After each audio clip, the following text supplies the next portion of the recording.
મિત્રો આજે આપણે આમાં થોડોક જુગાડ કર્યો છે।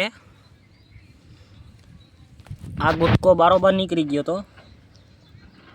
અહીંયાથી આખું ઘસાઈ ગયું હતું એટલે મોરથી આમાં આ મૂકો આ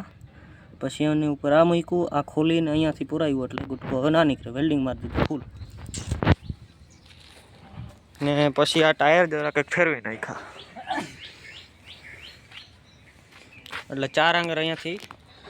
આઘો હટી ગયો જુઓ 3 આંગર લેખો હાલો 3 આંગર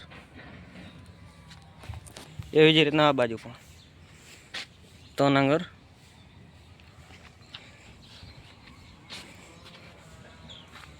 કાલે ગુટકો હાવ નીકળી ગયો હતો એટલે આવો જુગાડ કર્યો છે આપણે હવે નીકળે નહીં ભવિષ્યમાં જો પાછો નીકળશે તેથી કંઈક કરશે।